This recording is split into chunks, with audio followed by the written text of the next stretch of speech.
Few months back আমি একটা সুন্দর বাটারফ্লাই হেয়ার কাট নিয়েছিলাম। আর আমার একা যেতে একদমই ভালো লাগে না, তাই আমার ফ্রেন্ডকেও সাথে নিয়ে নিয়েছিলাম।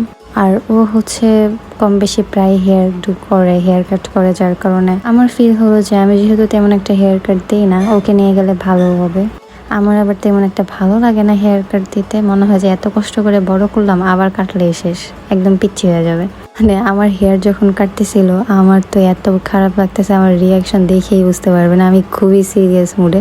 ওরাও বলছিল যে আপনার হেয়ার কাট অনেক দরকার, কারণ নিচের দিক দিয়ে হেয়ারগুলো ড্যামেজ হয়ে গিয়েছিল। আমার বলতে গেলে ওরকমভাবে এটাই ফার্স্ট টাইম হেয়ার কাট ছিল, কারণ আমি এভাবে পার্লারে এসে হেয়ার কাট দিই না। লাস্ট কবে দিয়েছিলাম আসলে আমার মনেও নেই। আর আপনারা যে ইনস্ট্রাকশন দিবেন ওরা একদম সুন্দর মতো শুনে দেন আস্ক করে করে কাটবে।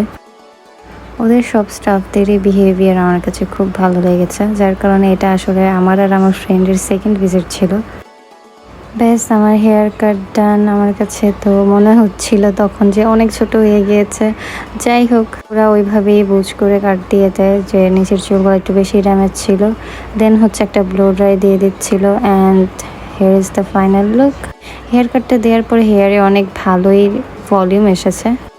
এটা আমার কাছে জিনিসটা ভালো লেগেছে, কারণ আমার হেয়ারটা একদম ফুল ফ্ল্যাট ছিল, আর হেয়ার কাটের কারণে নিচ থেকে একদম ওয়েভি একটা ভাব আসছিল। For more videos like this, follow my FB, Insta and TikTok. Subscribe to my YouTube channel. Ta-da!